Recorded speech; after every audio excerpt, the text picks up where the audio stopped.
Quero convidar você para abrir a sua Bíblia, lá na carta de 2 Pedro, capítulo 1. Hoje nós estamos começando uma nova série de pregações. Para você que está nos visitando nessa noite, ou está acompanhando pela internet pela primeira vez, nós costumeiramente temos uma série de pregação que são normalmente livros da Bíblia de maneira exposta de forma sequenciada. E é o que nós vamos fazer nesse momento. Nós vamos começar a carta de 2 Pedro, e nós vamos caminhando verso a verso, até que vai finalizar então o último verso no capítulo 3. Hoje, especificamente, nós vamos falar sobre esse tema fé ativa. Fé ativa. Como a nossa fé precisa ser ativa. Na verdade, eu peguei emprestado esse título de um livro do J.A. Packer, que é um teólogo americano já consagrado. Ele tem um livro chamado Fé Ativa, um livro muito bom, por sinal. E a carta de 2 Pedro, esse texto que nós vamos meditar, fala justamente como nós temos que ter uma fé que avança, uma fé que seja ativa, uma fé que não seja inerte. Então vamos lá, 2 Pedro, capítulo 1, do verso 1 em diante, diz o seguinte, também está aí projetado, você pode acompanhar. Simão Pedro serve apóstolo de Jesus Cristo àqueles que, mediante a justiça do nosso Deus e Salvador Jesus Cristo, receberam conosco uma fé igualmente valiosa. Graça e paz lhes sejam multiplicadas pelo pleno conhecimento de Deus e de Jesus, o nosso Senhor. Seu divino poder nos deu todas as coisas de que necessitamos para a vida e para a piedade, por meio do pleno conhecimento daquele que nos chamou para a sua própria glória e virtude. Por intermédio destas, Ele nos deu a sua grandiosa e preciosas promessas, para que por elas vocês se tornassem participantes da natureza divina e fugissem da corrupção que há no mundo causada pela cobiça. Por isso mesmo, empenhem-se para acrescentar à sua fé a virtude o conhecimento, ao conhecimento o domínio próprio, ao domínio próprio a perseverança a piedade a fraternidade e a fraternidade o amor. Porque se essas qualidades existirem e estiverem crescendo em suas vidas, elas impedirão que vocês, no pleno conhecimento do nosso Senhor Jesus Cristo, que ele escreve aos amados, aos santos, aqueles que desfrutaram do Evangelho, e ele deseja graça e paz, ou melhor, ele diz que a graça é um instrumento da paz, por isso que ele fala isso, graça e paz, porque é sempre assim, nós temos paz à medida que nós temos a graça de Deus. Quando nós não temos a graça de Deus, naturalmente nós não temos paz. Aliás, o que nós temos é tribulação, infelizmente, ou angústia, ou coisas nesse sentido.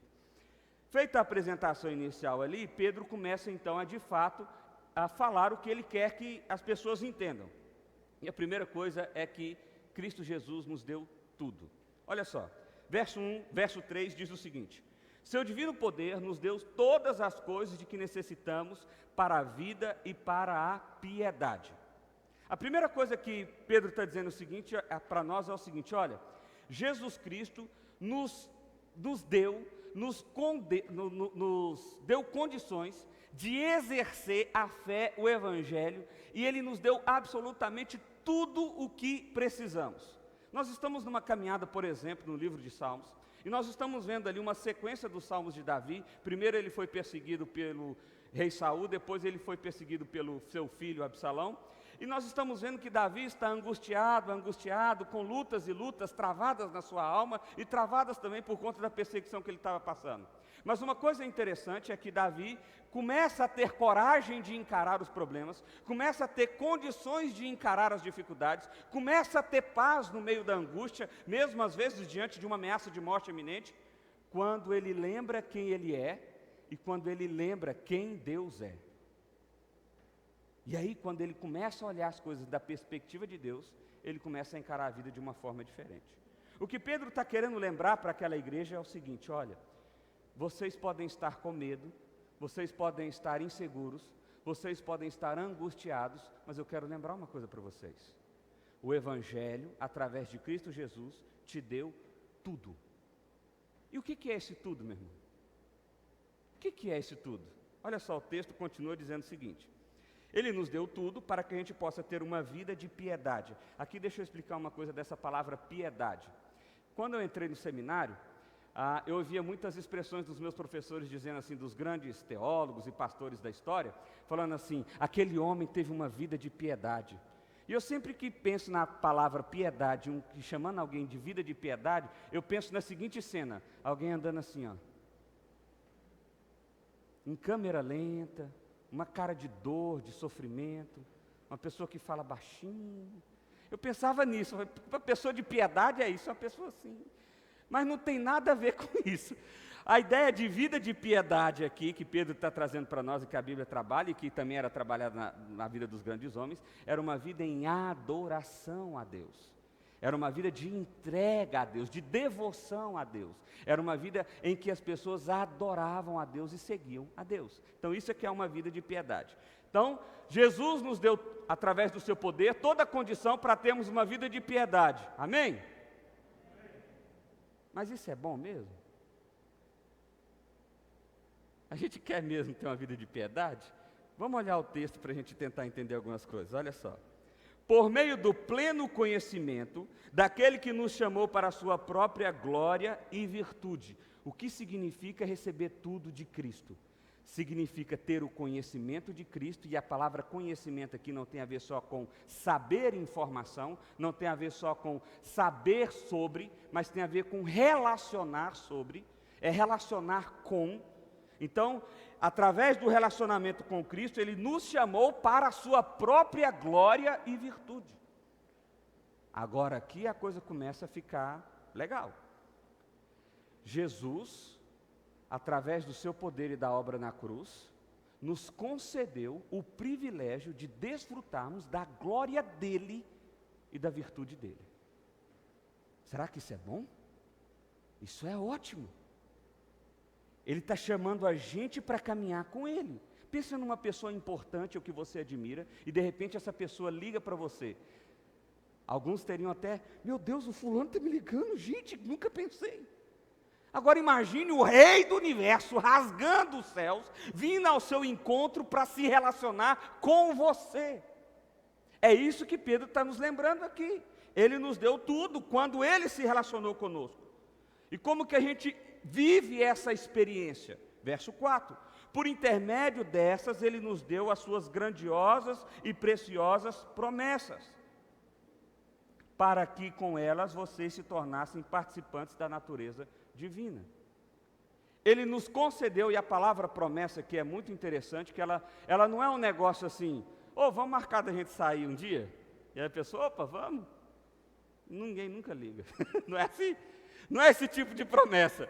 É uma promessa em que ela tem garantia, em que ela vai acontecer. É uma promessa de algo que é absolutamente certo. É esse tipo de promessa aqui que Deus nos dá. E que promessas são essas? Que garantias são essas?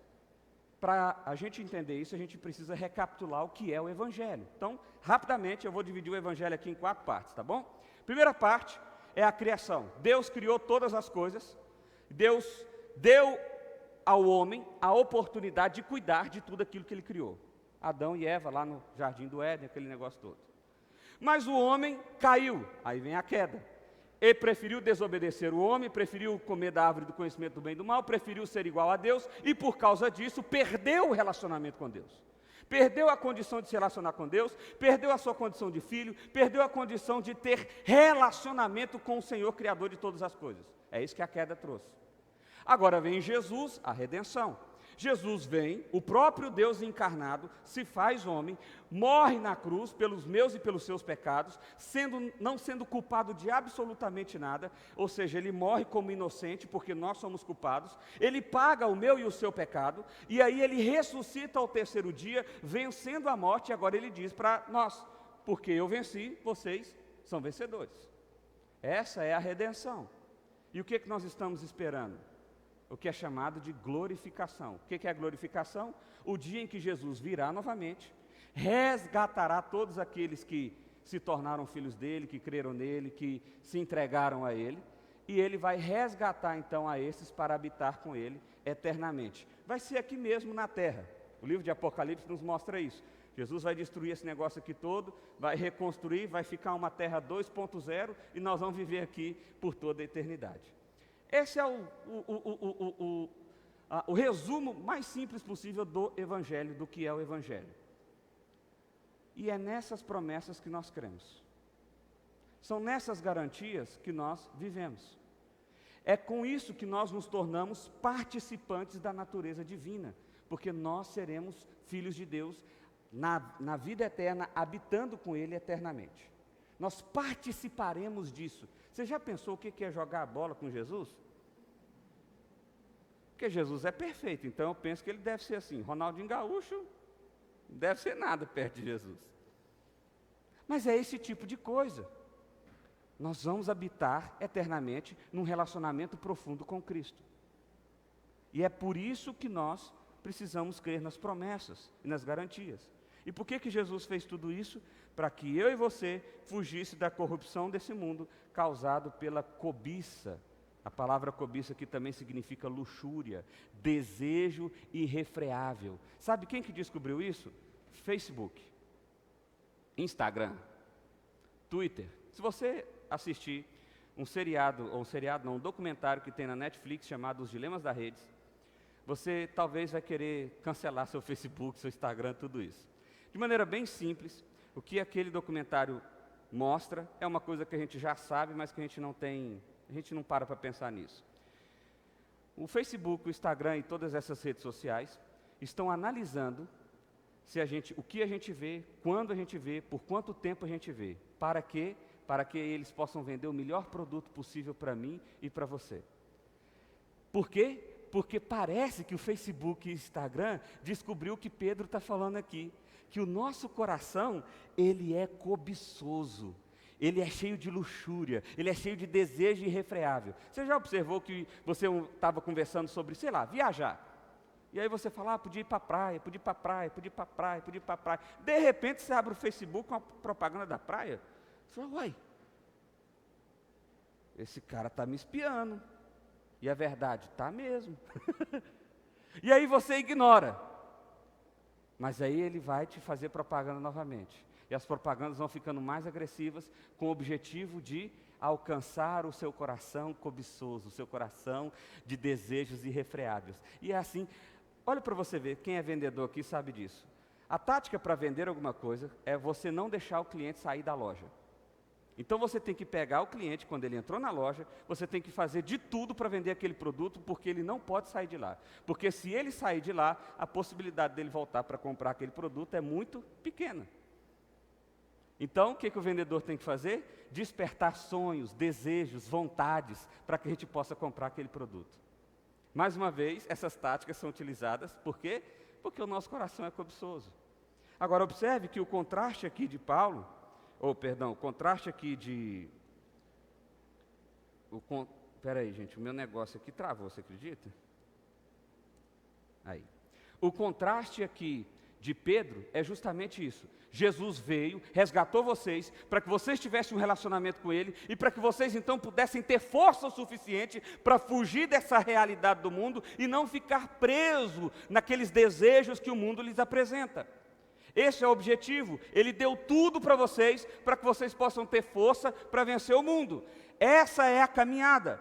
Agora olha só uma coisa interessante. Um teólogo escocês chamado Alexander Maclaren, ele diz o seguinte: podemos ter tanto de Deus quanto quisermos. Cristo coloca a chave da câmara do tesouro em nossas mãos e nos manda pegar tudo o que quisermos. Se um homem é admitido em um caixa forte de um banco e recebe a ordem de se ajudar e sai com 1 centavo, de quem é a culpa dele ser pobre? Eu fiquei pensando nessa frase, achei interessantíssima. Jesus te fez filho, Jesus te resgatou do inferno eterno, Jesus te garantiu uma herança eterna, Jesus te garantiu um relacionamento diário com Ele, mas você continua sem paz, você continua angustiado, você continua atribulado, você continua inseguro. Por quê? Porque apesar de você estar num caixa forte e os tesouros estão à sua disposição, você prefere não pegar nada daquilo que está sendo oferecido e prefere pegar aquilo que está sendo oferecido em outro lugar. Entendeu? Por que esse exemplo é bom? Jesus está falando, se relaciona comigo. Vem caminhar comigo. E a gente está aqui, eu quero. Então vamos, vem. Aí a gente faz assim com Jesus. Não, depois a gente marca. Depois, tranquilo, certeza, dessa semana não passa. Você entendeu? E às vezes nós estamos querendo viver uma experiência mística com Cristo. O que eu quero falar como experiência mística aqui? Eu já contei esse exemplo uma vez, mas eu vou repetir. Quando eu era adolescente, eu tive uma crise sobre crer em Deus ou não crer em Deus. Eu fui criado na igreja, toda a vida inteira da igreja e tal. Mas, adolescente, tive essa crise. E para mim resolver essa crise, eu pensava que tinha que acontecer alguma coisa de extraordinário. Então eu entrei no meu quarto e orei para o Senhor. Senhor, eu quero pedir para você que se você existe mesmo, tal, acende a luz do quarto. Deixei tudo escuro assim. E tal, e eu, pá! Tudo escuro, não aconteceu nada. Aí eu pensei, não, foi muito agressivo. Senhor, não precisa acender a luz do quarto não, dá só um brilhinho assim, que não um vagalume, só para, pode ser pequena coisa. Pá! Nada. Senhor, um ventinho então, eu abro a janela para deixar. Resultado, não aconteceu nada. Você sabe por quê? Porque eu queria conhecer Jesus a partir dos meus desejos e não a partir da forma que Cristo queria se revelar a mim. E esse é o problema. Muitas vezes nós queremos conhecer a Jesus ou nos relacionar com Jesus, mas a partir dos nossos desejos cobiçosos, a partir da nossa própria vontade.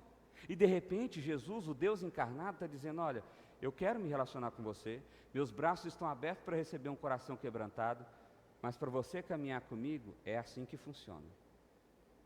E aí a gente, não, mas assim não. Eu queria mais caminhar do meu jeito mesmo, mas você podia seguir eu, Jesus. Olha o disparate nosso. O Deus criador de todas as coisas, a gente vira para ele e fala assim, vem comigo. E aí Jesus fala, não, você não entendeu. Eu de fato sofri na cruz por você, morri por você, resgatei você, te dei identidade, te dei propósito, te dei esperança. Mas eu ainda sou o rei disso aqui. Eu ainda sou o rei disso aqui. Quem manda aqui sou eu. Se você quiser me seguir, é assim. E aí alguns de nós acabam emburrando, que nem criança mesmo, né? Mas, beleza. Vamos lá, continuando. Então Cristo nos resgatou, Cristo nos transformou, Cristo nos deu esperança, nos deu propósito, nos deu vida, deu tudo isso. Ele nos deu todas as condições para que a gente pudesse ter uma vida piedosa.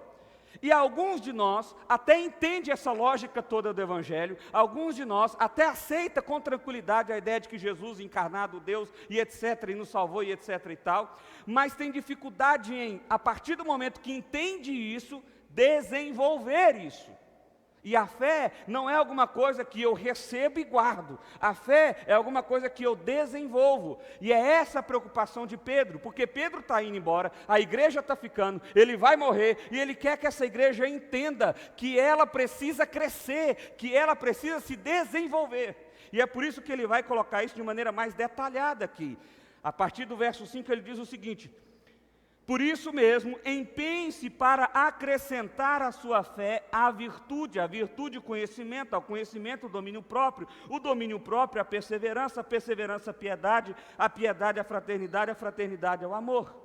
Como que eu desenvolvo a minha fé? Buscando ser mais parecido com Cristo, buscando refletir o caráter de Cristo, buscando ser o mais próximo de Cristo possível. Buscando imitar Cristo.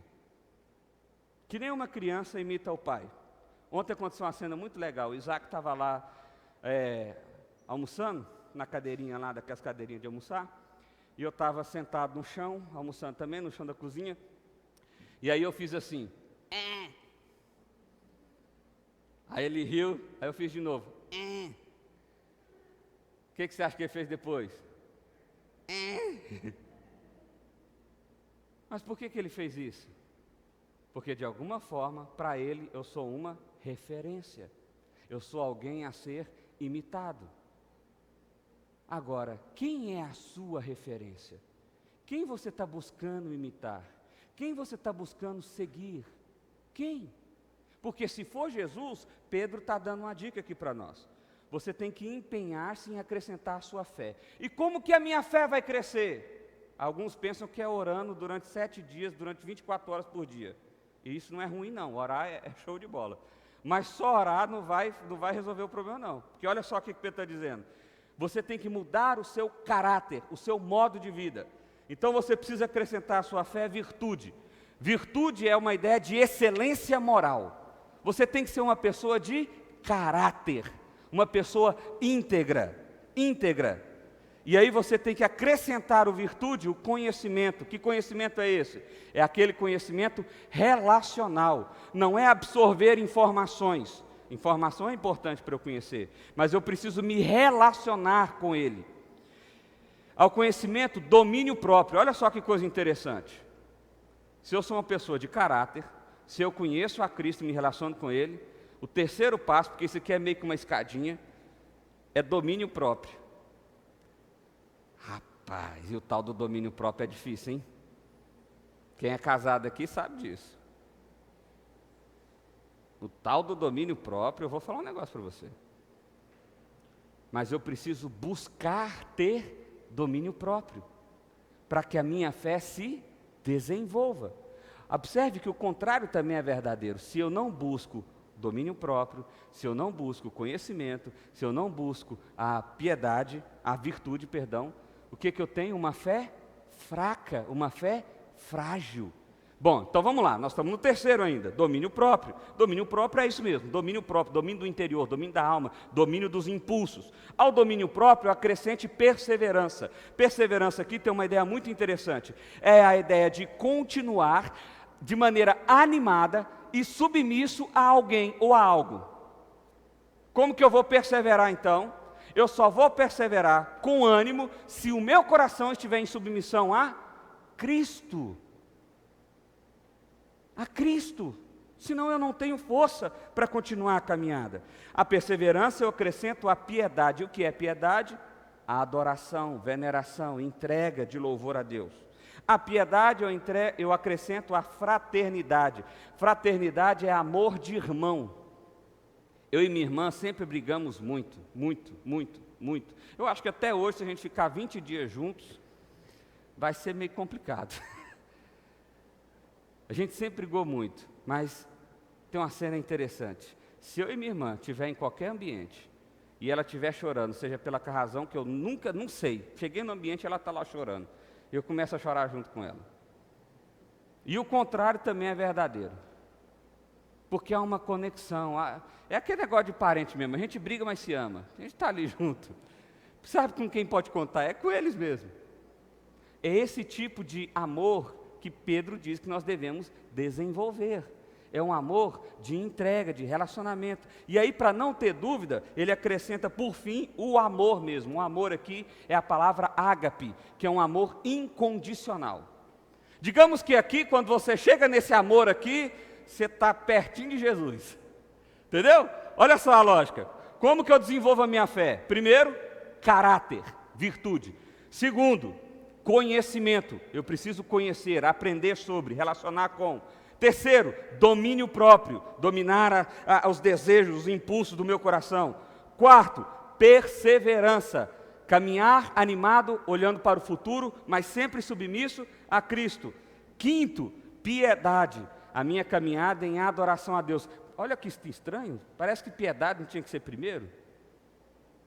Mas é porque parece que a gente não consegue adorar a Deus se a gente não tiver dado esses passos aqui anteriormente. Sexto, fraternidade, é esse amor de irmão. E sétimo e último, amor incondicional. Aí aqui nós já estamos falando de uma pessoa assim, que está bem pertinho mesmo lá, está chegando lá, está num relacionamento jóia com Jesus.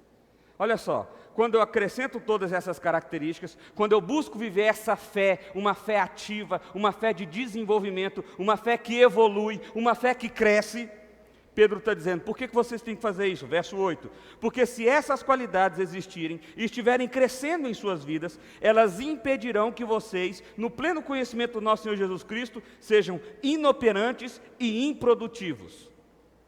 Se vocês buscarem ter uma fé ativa, se vocês buscarem crescer nessa fé, através desses 7 elementos aqui que Pedro levantou, vocês não vão ser inúteis e infrutíferos.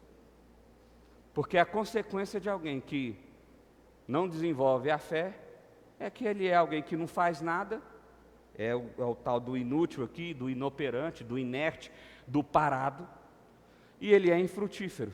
Ele nunca dá fruto.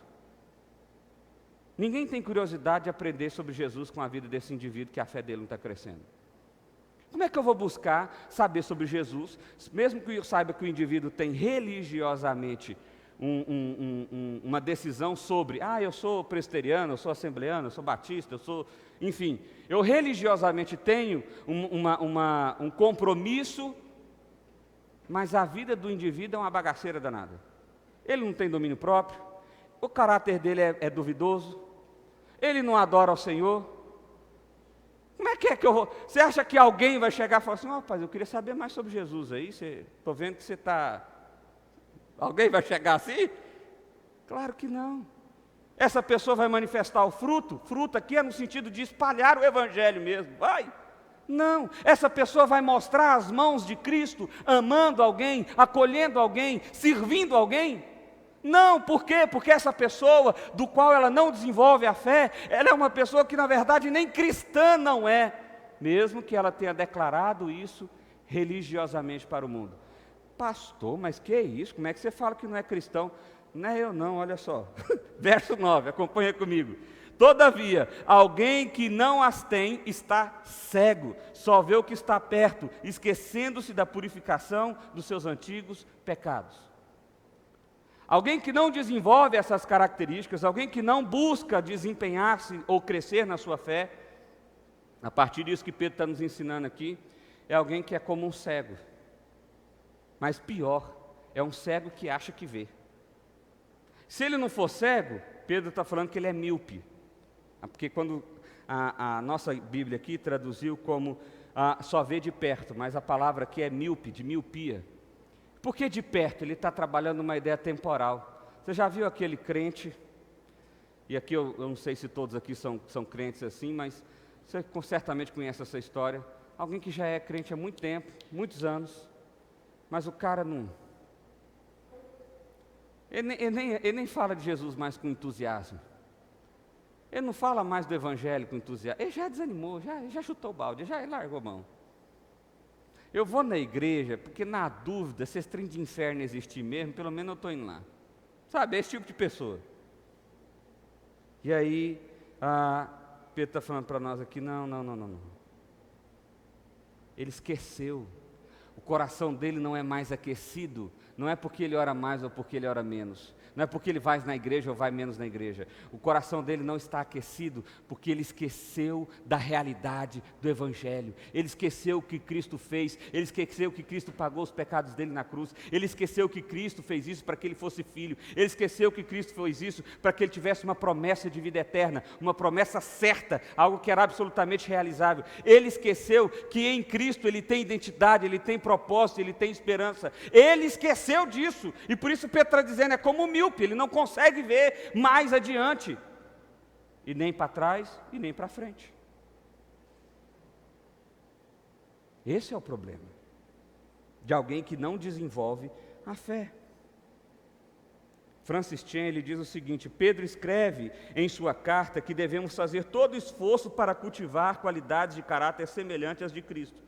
A maioria de nós tem metas que giram em torno do que queremos realizar, em vez de quem somos, mas Deus deseja que desenvolvemos o caráter.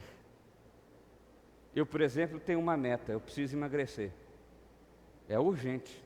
Eu sei, ano passado eu também precisava. Retrasado, eu também precisava. Em algum momento isso até aconteceu. Esses dias eu estava comentando com alguém, foi depois do corona que eu perdi 6 quilos, já devo ter engordado uns 12. As camisas estavam tudo servindo, eu estava dos mais felizes.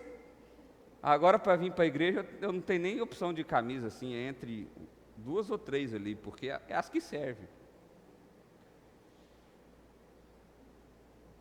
Não estou dizendo que você ter uma meta para a sua vida é ruim. Eu estou dizendo que quando a meta da sua vida não tem Cristo nela, é péssimo. É péssimo. A sua fé é uma fé michuruca, fraca. E meu irmão, o que tem de cristão assim não é brincadeira.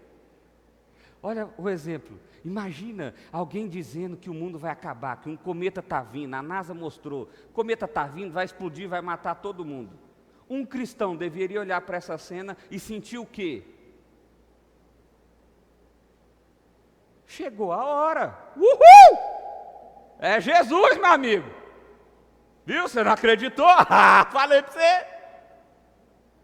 Mas sabe o que eu acho que ia acontecer? Ai, meu Deus do céu, vai acabar, vai morrer todo mundo.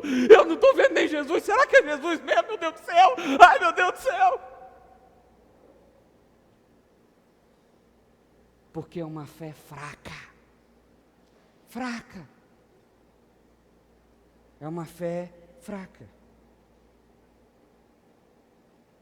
Por isso que Paulo termina essa sessão dizendo o seguinte: consolide a sua fé. Consolide a sua fé. Olha só. Portanto, irmãos, empenhe-se ainda mais para consolidar o chamado e a eleição de vocês. Pois se agirem desta forma, jamais tropeçarão. O consolidar aqui é ter plena certeza, é ter plena convicção de que você é alguém eleito, chamado, salvo, é filho de Deus. Sabe, meu irmão, a gente olha para a história do cristianismo e a gente começa a ouvir algumas histórias que eu falo assim, eu não sou nem crente não, comparado com esses caras. Por exemplo, na Inglaterra houveram alguns cristãos que se venderam como escravos e foram em barcos de vikings para evangelizar lá a Dinamarca e toda aquela região. O cara se fez escravo para poder chegar lá e pregar o evangelho, porque só assim, essa era a tática possível. Quem de nós aqui está disposto a fazer isso? Hã? J. Bauman, um cara que escreveu o livro chamado O Peregrino, o livro mais vendido do mundo depois da Bíblia, ficou preso por anos e anos e anos e anos. E eles estavam desafiando para ele negar a fé dele, eles estavam desafiando para ele negar aquilo que ele tinha escrito. E ele, não, eu tenho convicção. E foi nessa convicção que ele escreveu esse livro, O Peregrino. Qual é a minha e a sua convicção? Pedro está dizendo para nós, portanto, irmãos, empenhe-se, se esforce, faça. Sabe, nós presbiterianos, que temos uma crença mais forte naquilo que é chamado de teologia reformada ou teologia calvinista, damos sempre uma ênfase muito forte no poder soberano de Deus e na graça salvadora de Deus, que é única e exclusiva. E isso é verdade. Deus te salva e não tem nada que você possa fazer para se salvar, porque você é alguém tão miserável que você não tem nem vontade, nem desejo de seguir a Deus. Então Deus vai lá nas entranhas do inferno e te resgata para Ele e que te faz filho. Mas o problema é que Deus, depois que faz isso, Ele fala, vai, caminha. E a gente empaca. E a gente... Não, é porque Deus é soberano. Então Deus aumenta a minha fé. Meu irmão, mas não é o separadinho que vai aumentar a fé de ninguém, não. É isso que Pedro está falando aqui. Empenhe-se, faça, haja. O que Pedro está terminando aqui para a gente é dizendo o seguinte, portanto, irmãos, empenhe-se ainda mais em consolidar, em ter certeza de que vocês são salvos, eleitos por Deus, eleitos antes da fundação do mundo, escolhidos para serem filhos de Deus, antes que o mundo viesse à existência. Olha o tamanho do amor de Deus, o plano de Deus para a sua vida. Quando as pessoas falam o plano de Deus para a sua vida, é muito maior do que você pode imaginar. É mesmo, porque Ele começou a planejar a sua vida antes de você pensar em nascer. E os planos da sua vida já estão definidos para toda a eternidade. Não tem como você elaborar isso como Deus elaborou. Mas isso mostra cuidado, amor, carinho, paternidade e interesse. Mas ainda assim nós estamos com a nossa fé fragilizada. A notícia é ruim.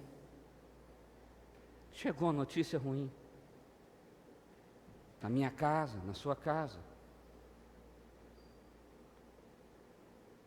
Parece que o medo toma mais conta do nosso coração do que a fé no nosso Deus.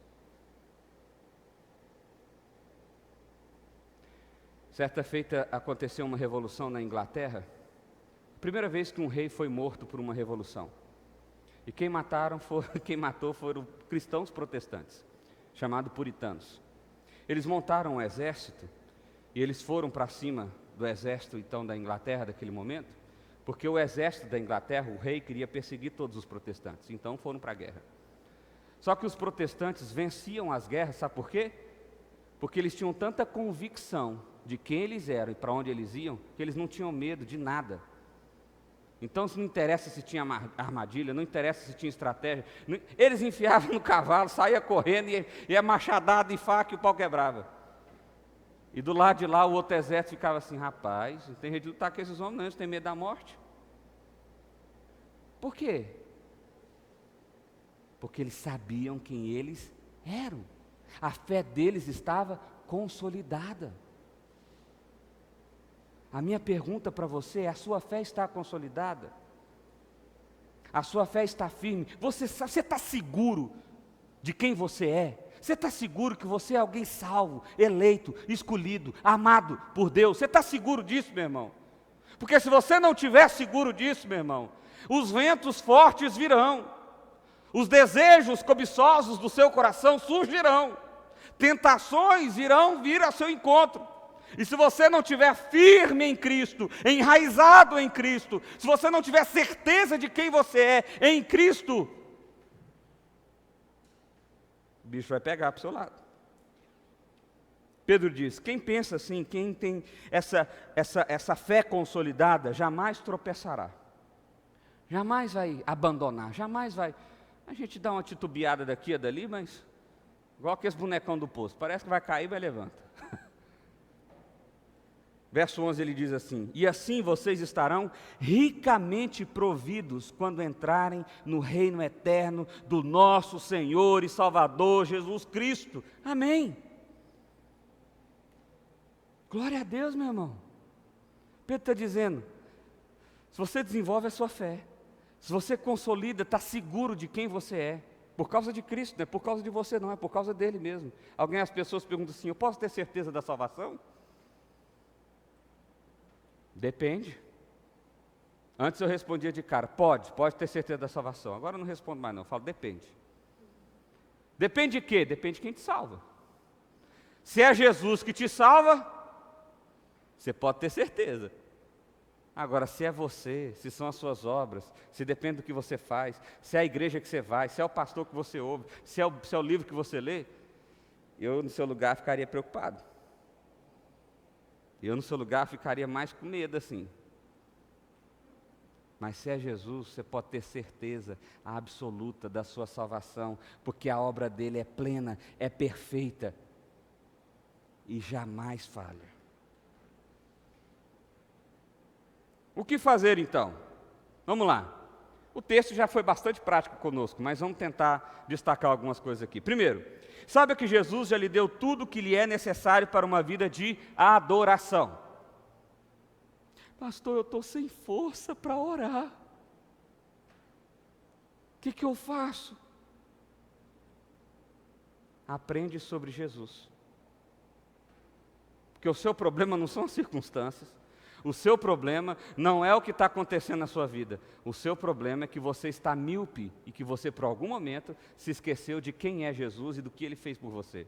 E é por isso que você se sente fraco. Segundo lugar, conhecer o Evangelho é mais do que saber informações, é experimentá-lo. Agora, como que eu experimento o Evangelho? Imitando a Cristo. Seguindo a Cristo, realizando a vontade de Cristo, desenvolvendo o caráter de Cristo em mim. Se eu não faço isso, meu irmão, você pode ter todas as informações, você pode ter a Bíblia decorada, você pode ter lido um monte de livro de teologia, você pode saber da história da igreja, de não sei o que, não sei da onde, você pode saber um monte de coisa, mas o seu coração ainda vai estar frio, calcificado, o seu coração não vai estar firme em Cristo, porque você não experimentou dele. Sabe, meu irmão, tem um negócio que me deixa muito triste.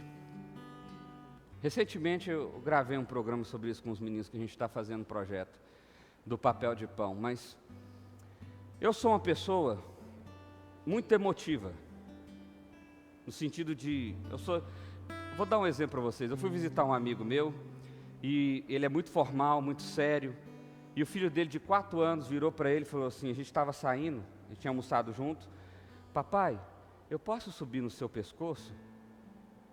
E ele, claro filho, e pegou o menino e pôs assim. Aí a gente desceu no apartamento, chegou lá embaixo, papai, eu gostaria de descer porque eu queria correr.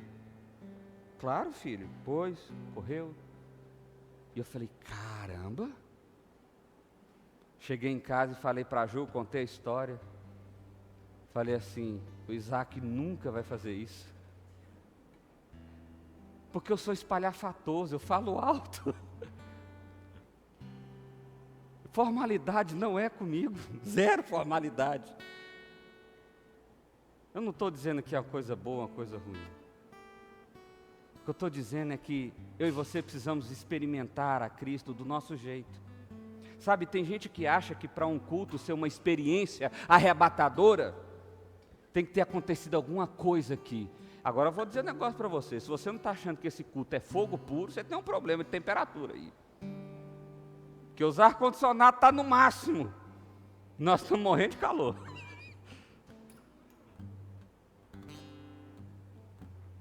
Mas veja bem, a questão não é se você vai gritar um aleluia, eu gosto disso. A questão não é se você vai levantar a mão, eu gosto disso. A questão não é se você vai fazer uma oração alta, eu gosto disso. A questão é se você vai experimentar a Cristo adorando Ele com sinceridade de coração. Porque se você levantar a sua mão, só para o seu irmão dar olhar do lado e falar assim, ó, caboclo bom, hein? Espiritualzão esse aí, ó. Você precisa experimentar Jesus. E essa é uma relação sua com Ele, e ela é coletiva também da igreja. Mas você precisa experimentar Jesus, do jeito dele, não é do seu jeito, você entendeu? Não é você falar assim, para mim experimentar Jesus é quando Jesus me dá e eu sinto um arrepio assim. Não. Experimentar Jesus é parecer com Ele, é buscar desenvolver o caráter dEle em você, é ter domínio próprio, é você fortalecer a sua fé, é você ter uma vida piedosa, é você ter um amor fraterno. É isso que é experimentar Jesus. Terceiro lugar, virtude, conhecimento, domínio próprio, perseverança, piedade, fraternidade, amor. Esses são os alvos do meu coração. Esses precisam ser os alvos do seu coração. Deus quer desenvolver um caráter diferente em você. É por isso que Ele te fez nascer de novo. Por isso que você é nova criatura. Você é uma nova pessoa. E você quer parecer agora com Ele. Agora olha só, meu irmão. Nós dizemos que Jesus é o nosso mestre, mas nós queremos ficar parecendo com um ator, com um cantor, com um blogueiro, com um youtuber. Quem que nós estamos imitando, afinal de contas? Quem? Quarto, viver em busca dos seus interesses é desperdiçar seu conhecimento do Evangelho. É viver como cego ou míope, esquecendo-se da purificação dos seus pecados. Infelizmente, tem muita gente assim, que já desanimou na caminhada. Por quê? Porque não experimentou de Jesus, apenas absorveu o conhecimento dele. E algumas pessoas, infelizmente, também foram enganadas nesse processo. Pedro vai falar sobre isso quando a gente chegar no capítulo 2. Porque esse é o problema. Se os nossos corações não estiverem firmes em Cristo, nós vamos estar vulneráveis aos lobos que estão aí vestidos de cordeiro. Os falsos profetas poderão conduzir os nossos corações para um caminho perigoso. E meu irmão, hoje, nos dias de hoje, quantas pessoas têm sido machucadas? Quantas pessoas têm sido machucadas? Se tem uma coisa boa que essa pandemia trouxe, foi as igrejas que colocavam assim, o ano da prosperidade, o ano da dupla honra, o ano da quarta não sei das quantas. E aí deu tudo errado. Ou Jesus falou e errou, ou deu problema na comunicação aí. Ou Jesus nunca falou isso. Ou Jesus nunca prometeu isso. Ou Jesus nunca garantiu isso.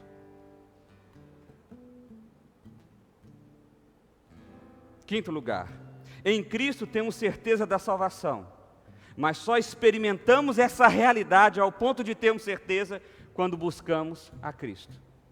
Jesus te salvou? Te salvou. Está salvo? Está salvo. Mas para você se apropriar disso, para isso ser uma realidade no seu coração, você precisa se relacionar com Ele. Veja bem, eu não me relaciono com Cristo para ser salvo. Eu me relaciono com Cristo porque eu já fui salvo. E eu experimento isso de forma mais palpável. John Piper, comentando esse texto, ele fala uma coisa muito interessante. Essa é a última frase que eu vou ler hoje, olha só. A fé cristã não é apenas um conjunto de doutrinas a serem aceitas.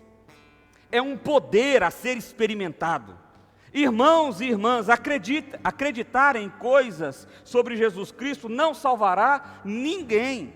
Os demônios são os crentes mais ortodoxos do céu. Ninguém conhece Jesus mais do que os demônios, não. Ele sabe mais do que eu e você.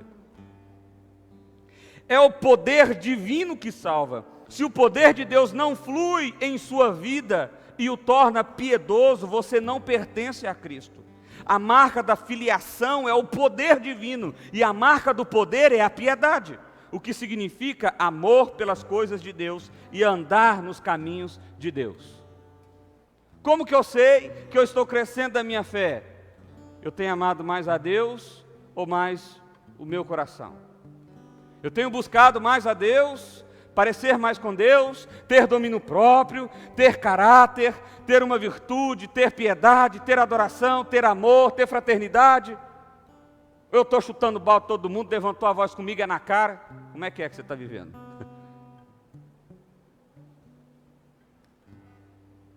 É isso que Piper está falando. Não adianta você conhecer se você não experimentar. E você não vai experimentar se você não buscar. É simples assim.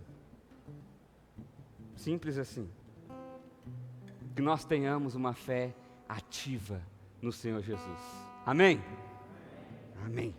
Feche seus olhos, vamos orar. Pai, nós queremos colocar as nossas vidas diante do Senhor, ó Pai, e pedir ao Senhor, ó Deus, que essas palavras aqui desse texto de hoje, as palavras que Pedro escreveu há tantos anos atrás, ó Pai, que o Senhor deu a ele. Pai, que essas palavras sejam enraizadas no nosso coração, ó Pai. Que o Espírito Santo do Senhor ministre poder, porque nós não queremos só conhecimento, nós queremos o poder do Senhor, por isso clamamos a Ti. Vem com poder sobre nós, ó Pai, para que nós possamos ter uma experiência de fé verdadeira, real. Possamos ter paz mesmo em dias de angústias, possamos ter esperança mesmo em dias que deu tudo errado. Porque temos o poder do Senhor. Porque estamos firmes no Senhor. Pai, em nome de Jesus, nos ajuda a desenvolvermos essa fé. Desperta em nós um desejo sincero de parecer mais com o Senhor, de imitar os seus gestos, o seu caráter, a tua vontade, os teus desejos.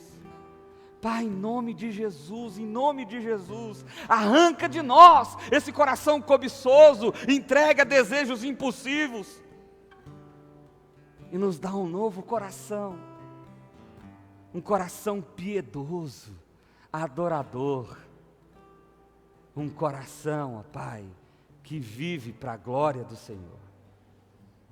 Essa é a oração que fazemos a Ti, esse é o pedido que fazemos a Ti, ó Pai, e fazemos a Ti porque confiamos no Senhor. É assim que oramos em nome de Jesus. Amém. Amém.